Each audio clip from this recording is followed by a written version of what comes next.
Good morning. Love is everywhere. Yes, it is. In our teaching, we come from this understanding that there is only this one thing, this one life that connects and expresses through all of us. And in that understanding, truly, love is the only reasonable thing to do. So I want to start out talking in this week where we are looking at community and connection, and talk about a different kind of connection, a different kind of community.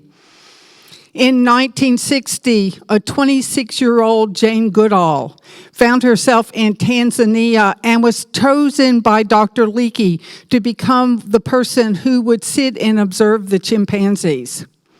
Now, he chose her for two reasons. One is that she had a great love for the chimpanzees. She had loved them since she was a little girl. And the other thing is that she knew nothing about them. So he knew that she would be looking with pure, clean eyes without assumptions and judgments and ideas about what she was looking at or looking for, but just see them purely. Now, it took a little while for the chimpanzees to allow themselves to be observed. They would stay ahead of her so she could never actually catch up and see them in their trees. But after a while, she started being able to sit down at the base of the trees and just watch them, watch their behavior and write down what she was observing. And unlike what was happening in the scientific community at the time, instead of numbering the chimpanzees, she gave them names. There was this one dominant male who had this gray tuft of hair on his chin, and she called him David Graybeard. One day she was sitting and watching him up in a tree, and he looked down, and he found his way down to the ground. He looked at her, and he started walking through the jungle. She slowly got up, and she followed him until he came to a bunch of brambles, and she lost sight of him as he crawled through the brambles. She kept proceeding, listening for him, and finding her way through this jungle. When all of a sudden she walked out into this clearing, she was surprised because he was sitting right there at the opening. So she sat herself down and she watched him. And he watched her. And she saw this piece of fruit. She knew it was one of the favorite fruits of the chimpanzees, and she picked it up and she extended her arm in his direction. She was delighted that he, with very short time, lifted up his hand and reached over and took the fruit. But what really surprised her is that he put the fruit down on the ground. And he reached over and he took her hand. That was her first contact with the chimpanzees as they welcomed her into their family. Because they are a family species. Family is important to them. Connection's important to them.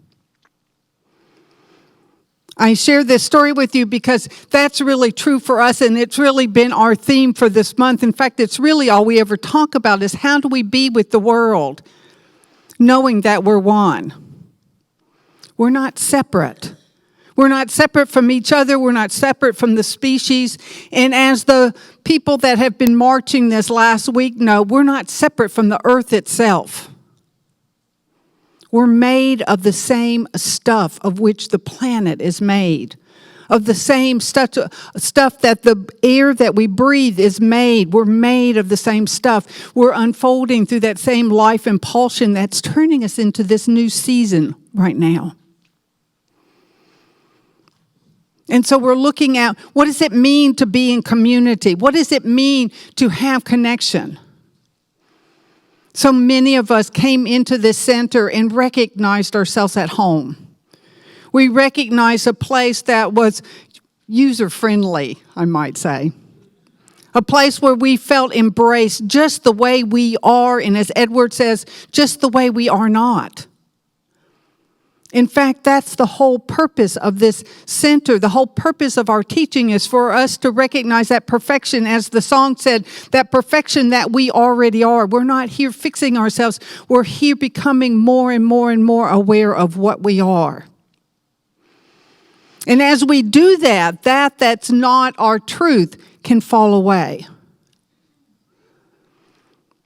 In my Montessori training years ago, I remember reading about Maria Montessori talking about how we do what we have learned to do. And we treated the children from that place, recognizing that they all had that preciousness, that anything that looked untoward was just a learned behavior, and we were teaching them anew, right where they were in their precious, innocent selves. I found it more challenging when I started working with adults. But really, the principle is the same. We're doing what we know how to do, and yet we seem to have developed guards and defenses and ways of being we have been taught to be. And so in the center, we are taught, we are encouraged, we gather together so we can support each other right where we are.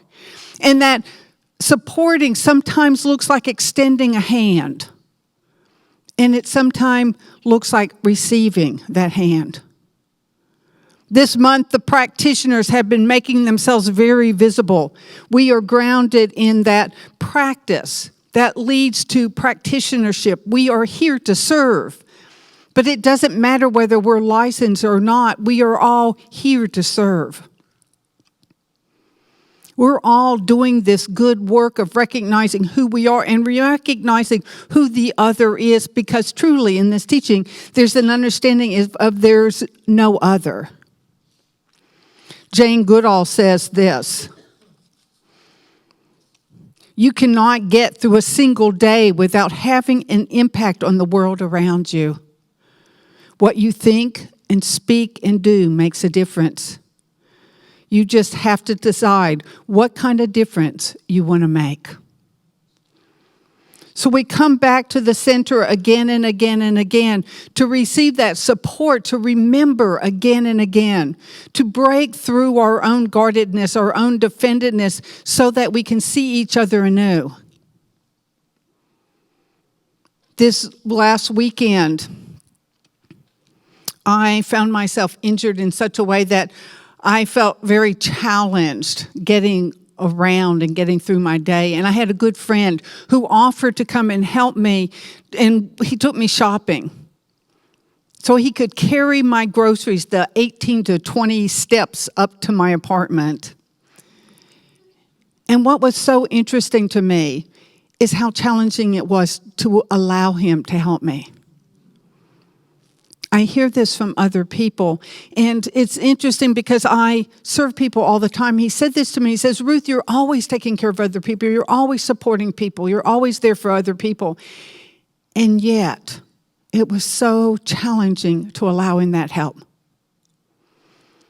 So I recognize that that's true for many of you, maybe going back and forth in one single day, that wanting to give. And that challenge in receiving. Because it really doesn't matter in this sea of oneness, in this expression of love. It doesn't matter whether we're on the giving side or the receiving side, because it's the same. I know that when I sit with people, when I support people, that I'm gifted in this, that this is a natural expression. It is not a burden. And so I invite you to know that no matter where you are, this is the work at hand. For all of us, because we are made of the same stuff, and we're made of the same stuff in this human nature. We all have the same wants. We all have the same needs. We all have the same hurts. We all want to know we belong. I watched a movie recently about Vera Brittain, a woman who had found her way during World War II. She had found her way into Harvard, and it was such an unusual thing, and she was so excited to study. And the war broke out, and she had to join the forces. She had to support these men. She had lost a fiance and a brother and a good friend in the war. And so she became a nurse, unskilled. She just showed up. And her first assignment when she got sent to the front lines was to go to the hut where the Germans were, to take care of the enemy. Now, she was an educated woman. She knew how to speak German. So when she got called over to the bedside of this one German man who was calling out, speaking in German, she responded to him. And he felt connected. He felt seen and heard. And he was asking for forgiveness to his fiancée because he knew he was going to die. And she stood there and put her hand on his face and talked to him as he died. And she said afterwards, you know, we're the same on both sides. She later became one of the leading pacifists in the 20th century because she recognized between the veil of the things that we see as separation, of otherness, there is just this one life. And we teach this, we know this, but it's so easy to forget. In this time right now where the conversation of division and the divisiveness that is going on is so lit up. Division of parties, division of races, of cultures, division of class. We are all wanting the same thing, needing the same thing, hurting in the same ways. And so we come together again and again and again here to remember, to lift up so that we can extend our hand in love. So we can open our hearts and allow in that love, remembering it is the same. Back in the day, I remember the conversation about the exercise we used to do at the end of service. Edward used to invite us all to take the hand of the person on the left of us, on the right of us. And people loved that. Or they would send him emails and say, if you ever do that again, I'll never come back to the center. Even here, we get challenged. Even here, we have a hard time opening up, either giving or receiving that love. Even here, we can appear as other. We have things we like and we don't like. Ideas of what's good and not so good. We have people talking about, oh, I want to be in the inner circle, or I'm not in the inner circle, or there's all these cliques around. You know, and we all really want to be in the inner circle, don't we? We don't want to be left out. And so our work even here is to extend and open and to notice and to see and to meet. Our social hall can be one of the friendliest, loving places on the planet, and it also can be a very lonely place if you're not feeling connected, if you're feeling like something's wrong and you're not happy enough and people aren't coming up and knowing you. I hear this again and again and again. Our work here is to love, to extend. Don't have to take everybody home, but to extend and to love. I have a memory that gave rise through me while I was preparing for this talk. And when I was in high school, I felt very alone. I wasn't living in a user-friendly family. And I found myself unchurched and a Yankee in the southern state of Georgia. So I was kind of weird. And it took me years later to realize that I was also a bit of a nerd. And some of you who know me might already recognize that and know that about me. But I felt outside of my world.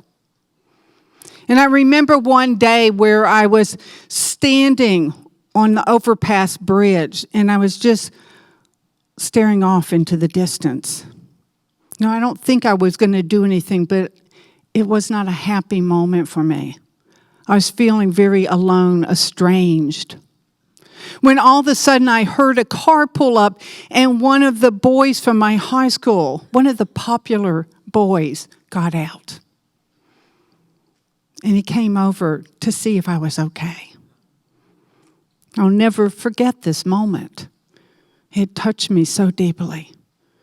He extended his hand across the cliques and the clubs and just reached out to a person.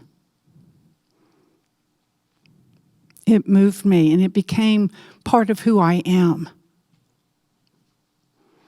We live in a world that has that estrangement going on all the time. It happens here. We have to come back again and again to remember, to lift up, to open our hearts up more and more to what we are.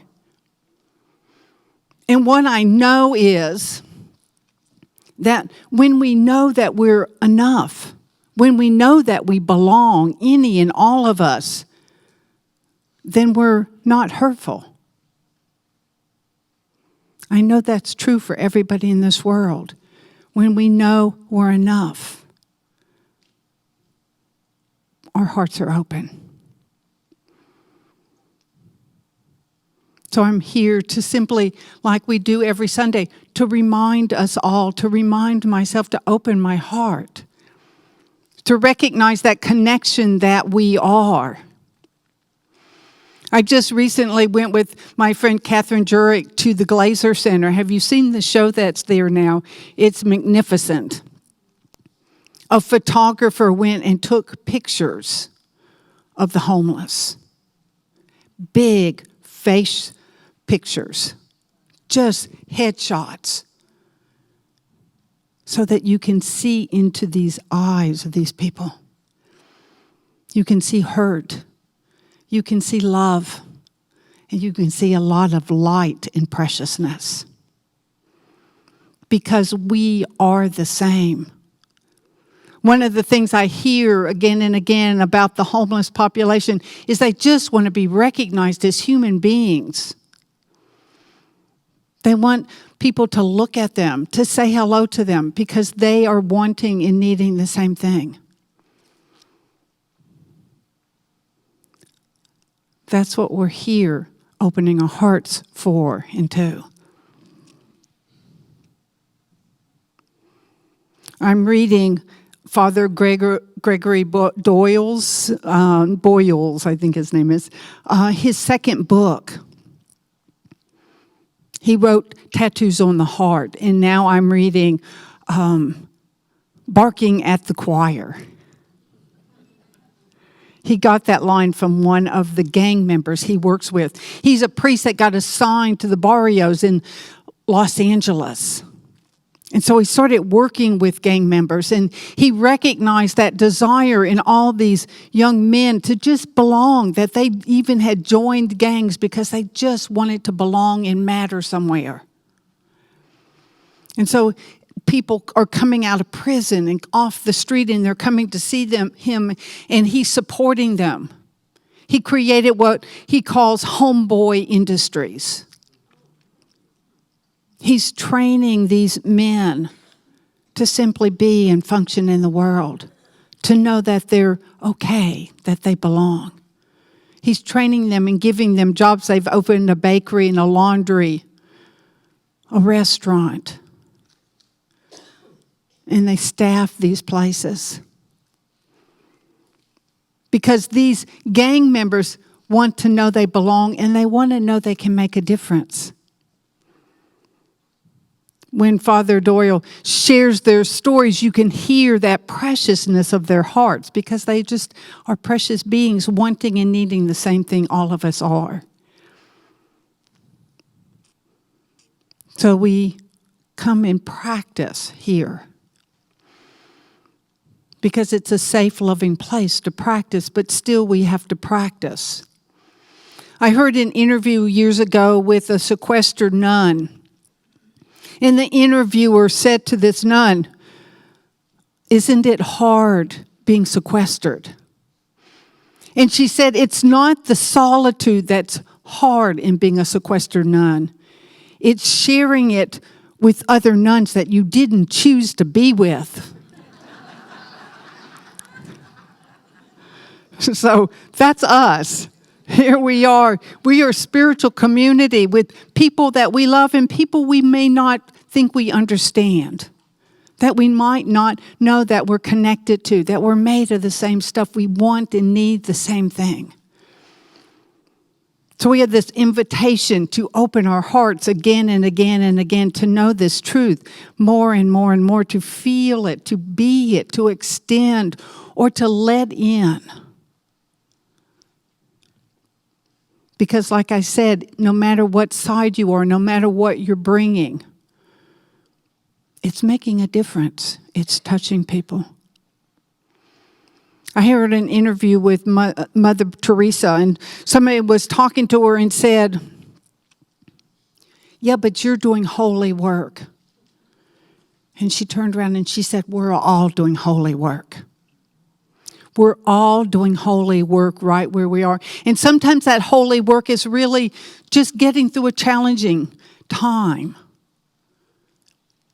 So often people come to me and they are looking for a big, grand purpose. We talk about that all the time, vision for your perfect job and that place to serve.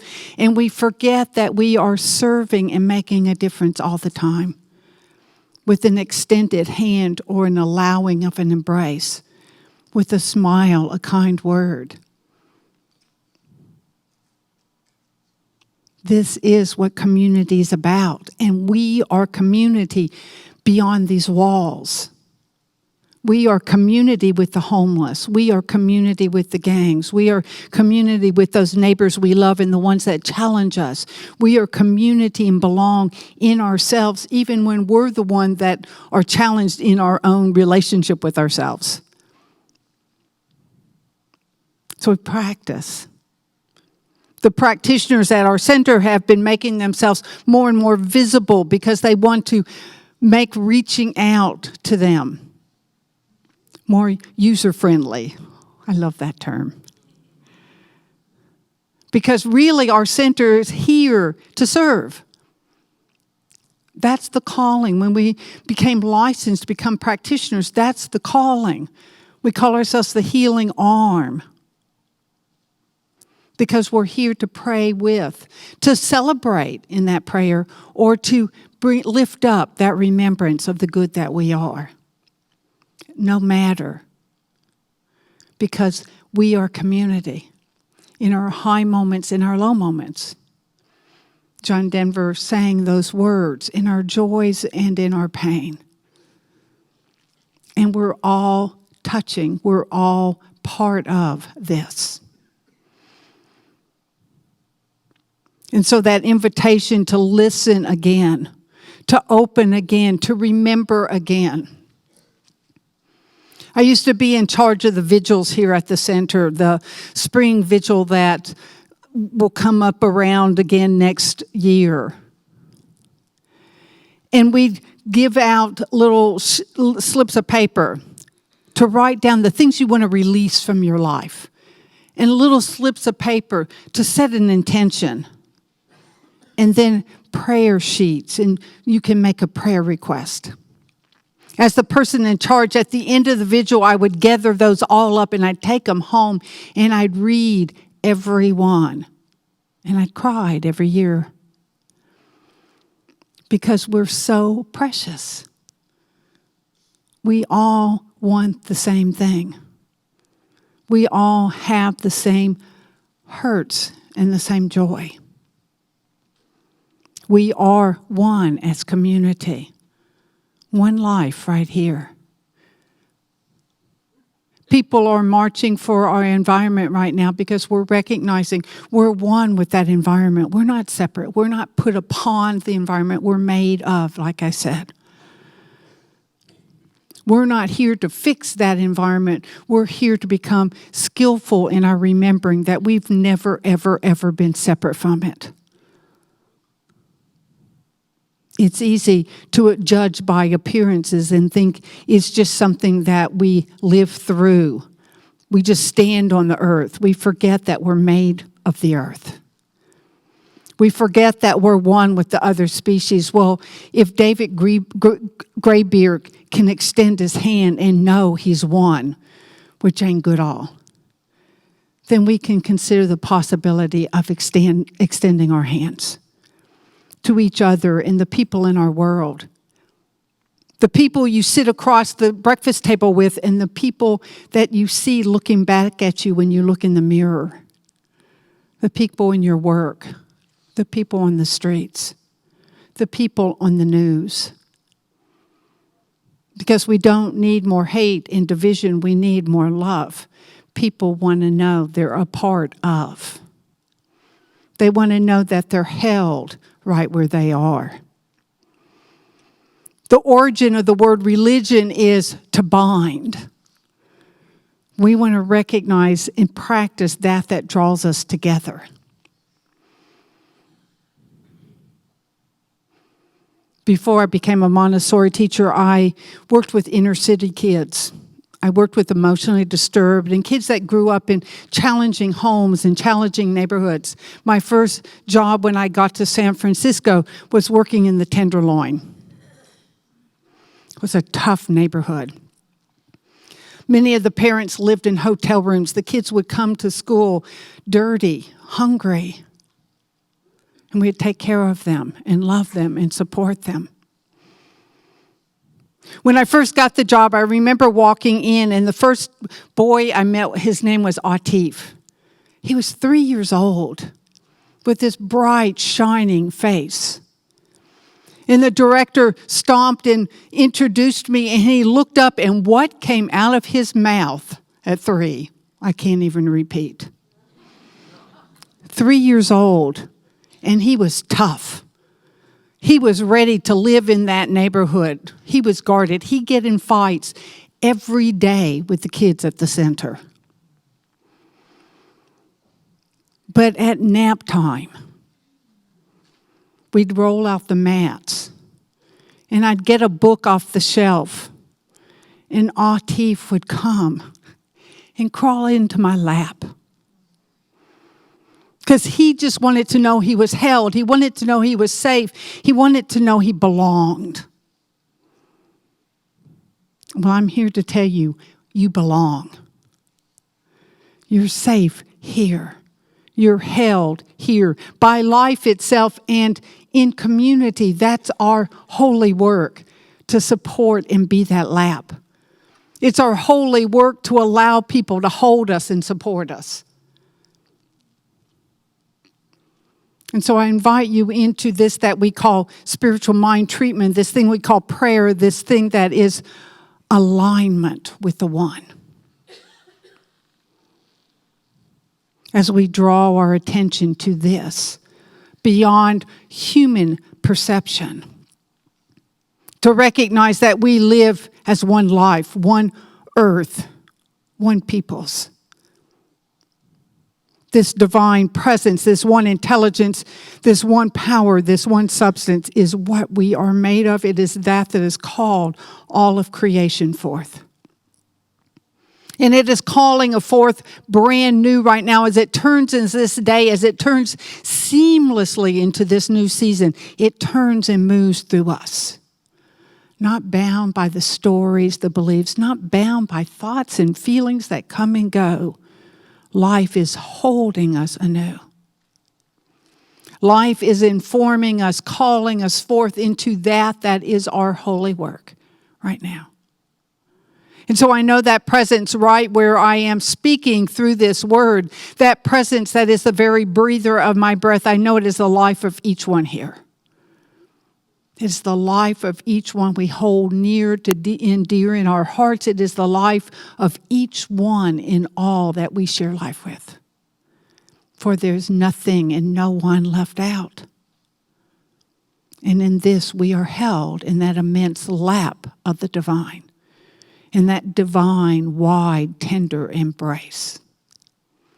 And so I know this, accept this, and call this forth in this new conscious moment.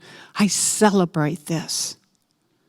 We are here to be that love, to wake up to that perfection we are already.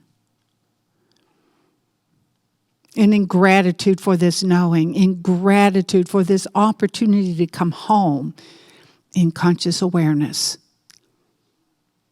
I simply let this be. And so it is. Amen.